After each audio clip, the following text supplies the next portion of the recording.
Hello and welcome to Indus News live from Islamabad. I'm Naila Shuja and these are the headlines.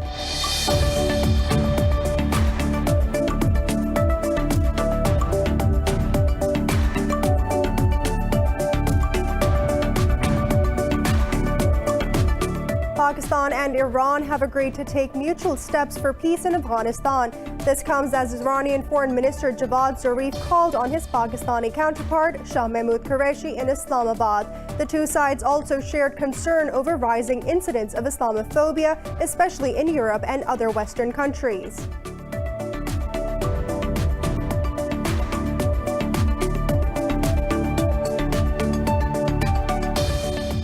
U.S. President-elect Joe Biden says nothing will stop the transfer of power in the government. Speaking in Delaware, Biden termed Donald Trump's refusal to concede defeat in the election an embarrassment. Meanwhile, U.S. Secretary of State Mike Pompeo says there will be a smooth transition to a second Trump administration.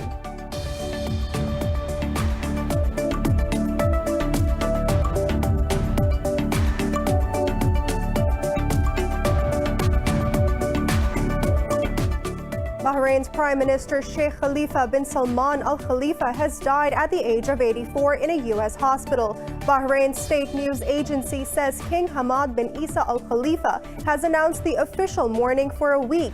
It says the burial ceremony will take place in the kingdom.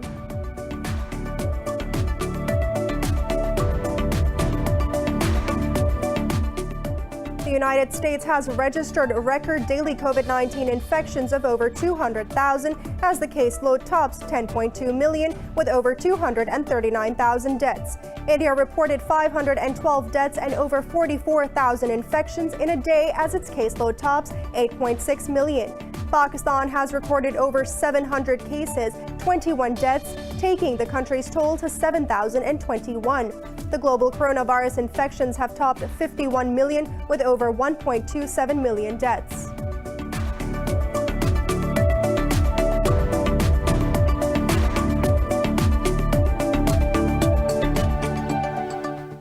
For more news and details, stay tuned. We'll be right back after a short break.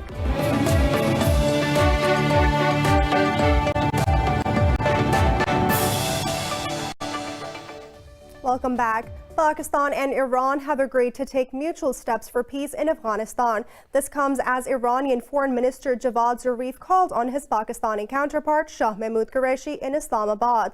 The two leaders shared concerns over rising incidents of Islamophobia in Europe and other Western countries. They said blasphemy and incitement to hatred shall not be allowed under the garb of freedom of expression. Qureshi also briefed his Iranian counterpart on India's grave human rights violations in occupied Kashmir. The Iranian foreign minister also called on Pakistan's army chief Qamar Javed Bajwa in Rawalpindi. Both sides discussed bilateral and defense relations and regional peace. Meanwhile, the Iranian and Pakistani delegations discussed border management among other bilateral issues.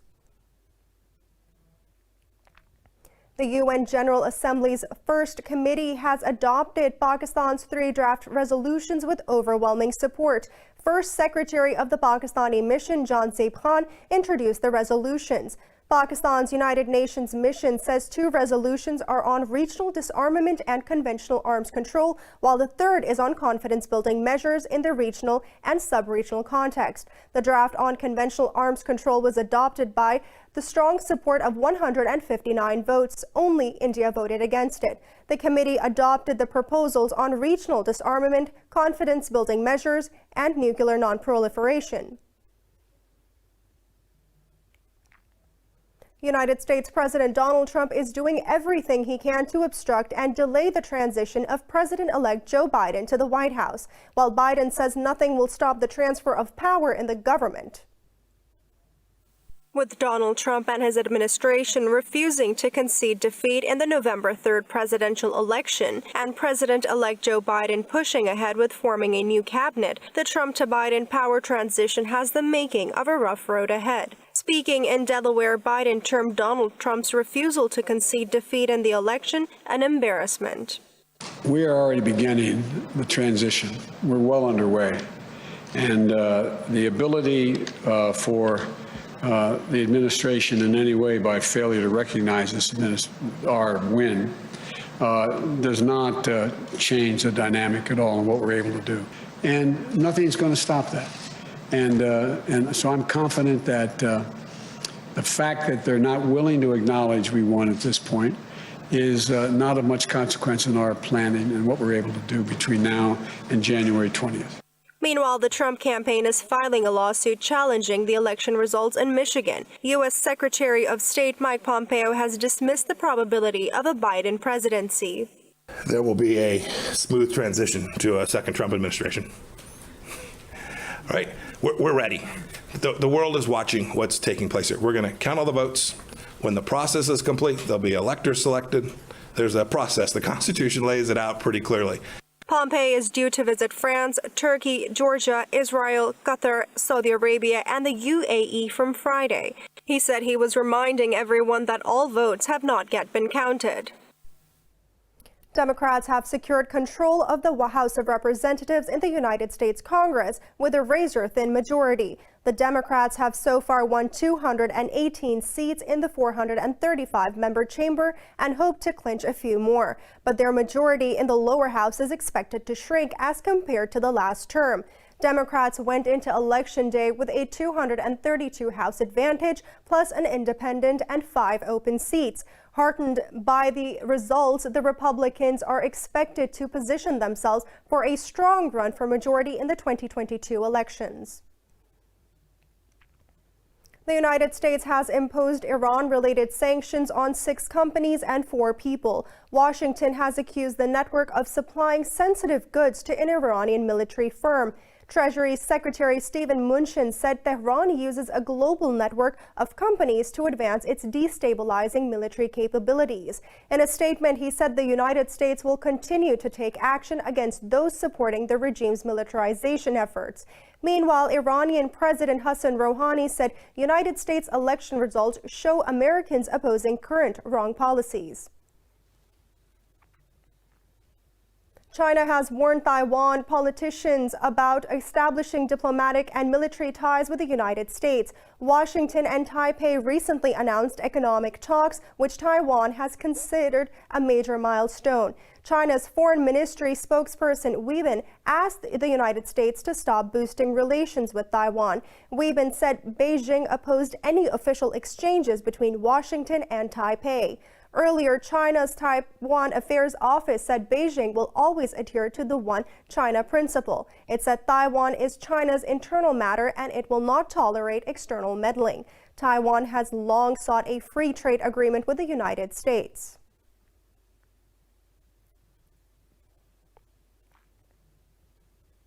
The United States has approved the sale of 50 F-35 jets to the United Arab Emirates. The sale of 18 unmanned aerial drones and a huge cache of munition has also been ratified. In a statement, Secretary of State Mike Pompeo said the defense equipment is worth over $23 billion. He said the move is in recognition of deepening ties with the UAE and is needed for enhancing defense capabilities. But the lawmakers will review the weapons sale before the State Department sends a formal notification to the legislative branch. Turkey says it expects issues poisoning ties with the United States will be addressed. Turkish Foreign Minister says the search for solutions to conflicts in Syria and Libya presents new opportunities to improve ties. Speaking in Ankara, Mevlut Kılıçdaroğlu said the purchase of the Russian S-400 systems was already done. He added Turkey's removal from the U.S. F-35 program will negatively impact NATO's defense strategy. The United States and Turkey have been at odds over policy difference in Syria and Ankara's purchase of Russian missile defenses. Turkish Foreign Minister has congratulated Azerbaijan on the liberation of its territories from Armenian occupation. Mevlut Kılıçdaroğlu headed the delegation, met with the Azeri President Ilham Aliyev and other top officials in Baku. Turkish state media quoted Kasavoglu as saying Azerbaijan's victory is Turkey's victory. Kasavoglu said the delegations from two sides will discuss future steps, including the formation of a joint monitoring center. Meanwhile, Russian peacekeepers and military vehicles have arrived in Nagorno-Karabakh following a ceasefire. Yesterday, Moscow brokered a peace deal between Azerbaijan and Armenia, ending the 6-week deadly conflict. France's President Emmanuel Macron says the threat of terrorism needs a coordinated and quick response from the European Union. Speaking in Paris during a virtual meeting with the EU leaders on security, Macron said Europe must rethink its open border policy. He added the right to asylum should not be slashed, but implemented in a better way to protect the EU's outer borders. German Chancellor Angela Merkel said it is vital to know who comes and leaves through the Schengen area, while Dutch Prime Minister Mark Rutte said the Netherlands stands ready to work with the EU partners to protect the bloc's core values. The meeting comes after deadly attacks in France and Austria in recent weeks. The United Kingdom has expelled 2 Belarusian diplomats in a tit-for-tat move. Earlier, Minsk declared 2 British diplomats persona non grata, citing what it called a destructive nature of their activities.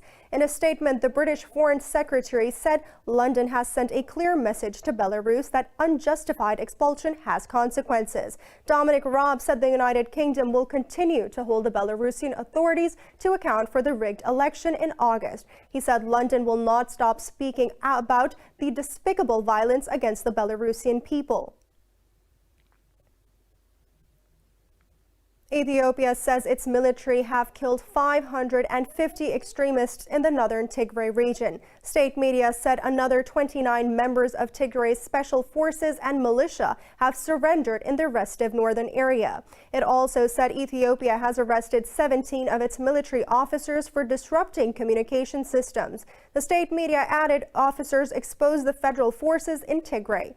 Earlier, Ethiopian Prime Minister Abiy Ahmed said the end of military operations in Tigray is coming within reach. He said operations against the Tigray People Liberation Front are proceeding as planned. The premier's remarks came as the African Union called for an immediate ceasefire.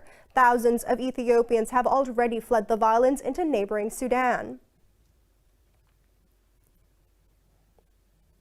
Libya's 5+5 Joint Military Commission is discussing ways to ensure the implementation of Geneva's ceasefire agreement. United Nations mission in Libya says the delegates are holding the 6th meeting in Sitri to discuss the progress achieved since last week's talks. In a tweet, the mission said it expects the stakeholders to finalize the implementation mechanism and form subcommittees. Meanwhile, Libya's political dialogue forum, chaired by the UN mission's acting head, Stephanie Williams, is also underway in Tunisia. The dialogue, following months of consultations, is mulling the draft roadmap for elections and new political order in Libya. Addressing the forum, Williams said the United Nations is taking confident steps to Libya's homeland, sovereignty, and the wealth. Libyan ceasefire agreement was signed in Geneva on the 23rd of October between the country's 2 main warring sides. Israel's parliament, Knesset, has approved the normalization agreement, Abraham Accords, with Bahrain. Israeli state media says 62 out of 120 lawmakers voted in favor, while 14 voted against the deal. It said the agreement is expected to be brought to the cabinet for a final vote in the next few days. Earlier, Prime Minister Benjamin Netanyahu said normalization of ties with Bahrain will continue positively to Israel's economy. In a speech Parliament, he said Tel Aviv will now be able to connect oil pipelines from the Persian Gulf to Israel and to Europe. The United Arab Emirates and Bahrain were the first Gulf states to establish formal diplomatic relations with Israel. Bahrain's Prime Minister Sheikh Khalifa bin Salman Al Khalifa has passed away at the age of 84 in the United States. State media said King Hamad bin Isa Al Khalifa 7 days of mourning with flags at half-mast. It said the burial will take place in the kingdom. The late premier frequently visited the United States and Germany for treatment of a prolonged and unknown disease. It's now time for a short break. Stay with us.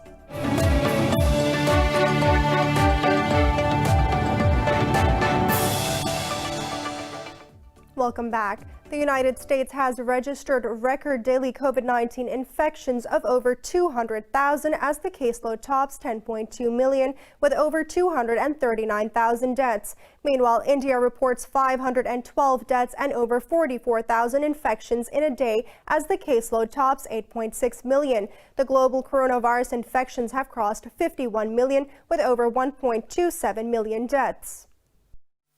COVID-19's second wave, coupled with flu season, is devastating countries across the globe. The number of cases skyrocketing in the United States, the country's healthcare system is stretched to the limit, with over 60,000 registrations in a single day. UNICEF says Latin America is set to experience the after effects of COVID-19's devastation for many years to come. The region is one of the hardest hit by the virus, with more than 11.6 million cases and over 400,000 deaths. In Brazil, the suspension of clinical trials of Chinese vaccine is pushing the country towards a major political crisis. What Brazilians don't need today is an on visa that is tainted by a political war. It exists. Of course it exists. But it needs to stay contained within these walls which you media have entered. Europe's worsening situation continues to paint a grim picture. Italy is on the verge of crossing the 1 million infection mark, with its daily deaths topping a 7-month high.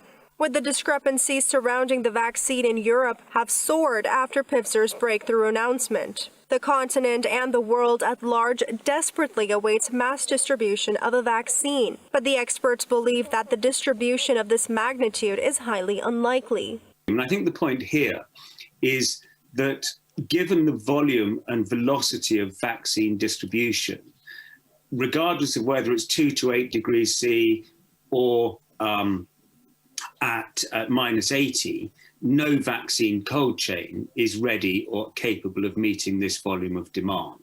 Russia has once again renewed its restrictive measures to curb the virus in the country's capital. Meanwhile, Hong Kong and Singapore have eased their restrictions and are set to allow travel to each other without quarantine.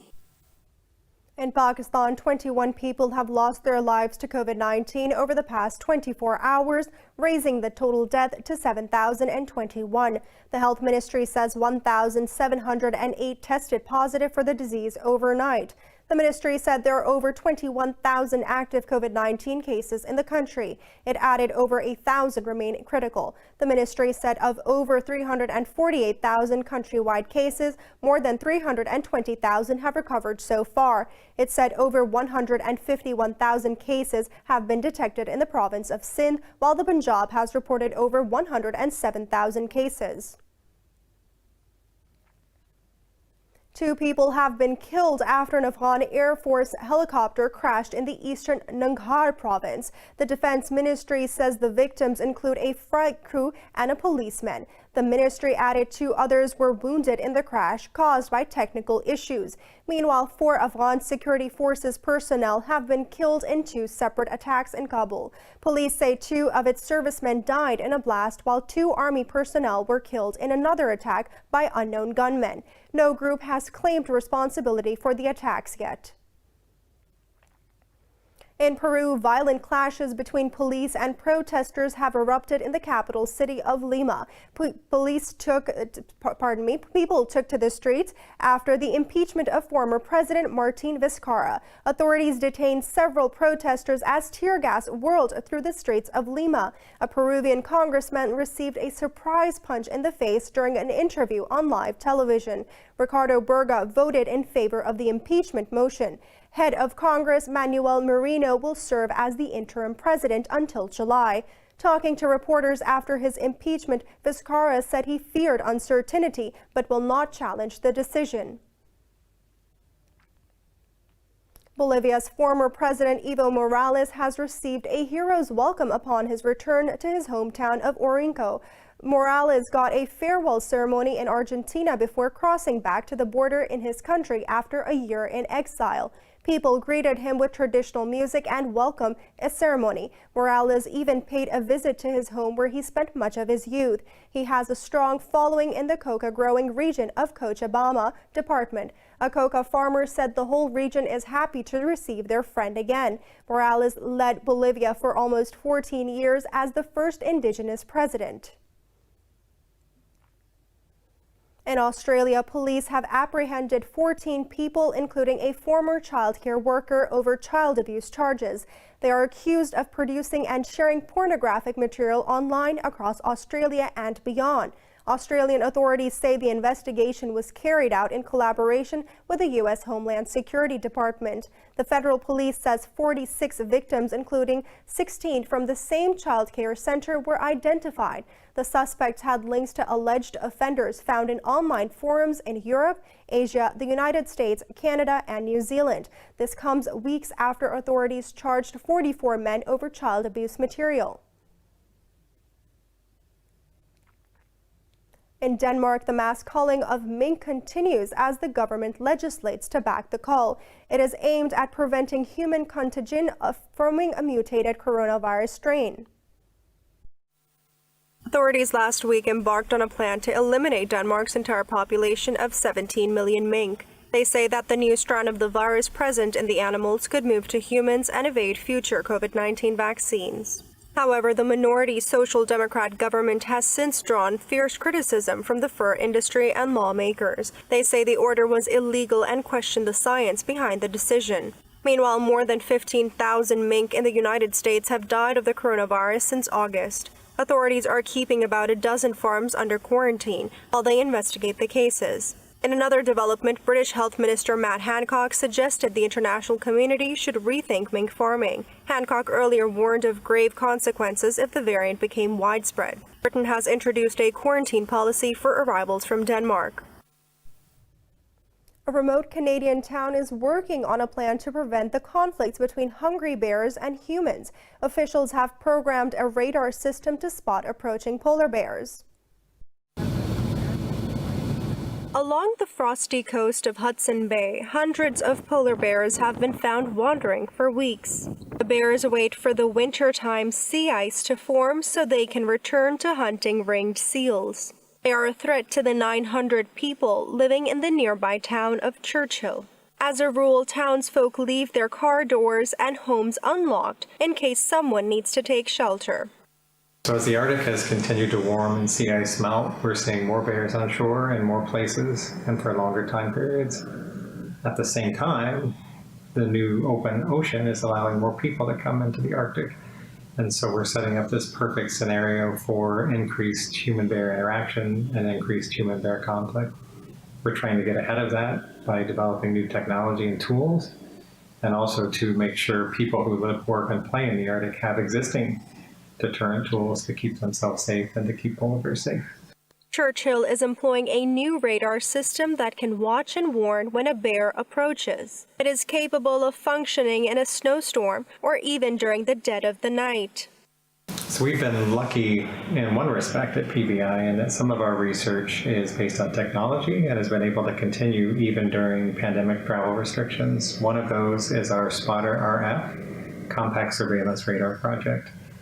This project is to look at whether this radar system designed for military and security use can detect polar bears potentially coming into communities or camps, especially in times of low visibility at night during snowstorms, etc., because the radar can see through all that. So we spent the last couple of years testing just the basics. Does the system pick up bears reliably, and kind of what's the detection rate? The town's last bear attack was in 2013 when a wayward animal mauled a young woman walking home from a Halloween party. The woman survived after receiving 28 staples to her scalp. The two bears were killed in response.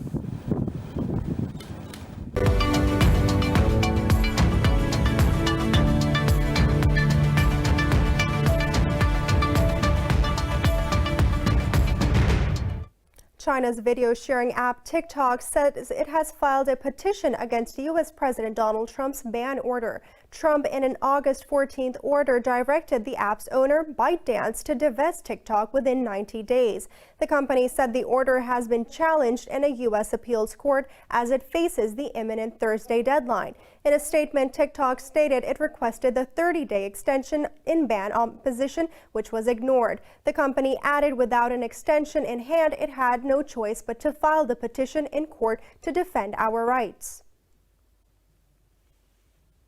European markets have gained mostly over hopes about the forthcoming COVID-19 vaccine. The European stock 600 has moved up 0.5%. London's FTSE 100 and Italy's FTSE MIB have also edged up marginally. Frankfurt's DAX has edged up just above the flat line. The CAC 40 in Paris has also risen fractionally. Earlier, all Asian bourses edged up except for the Shenzhen component in mainland China.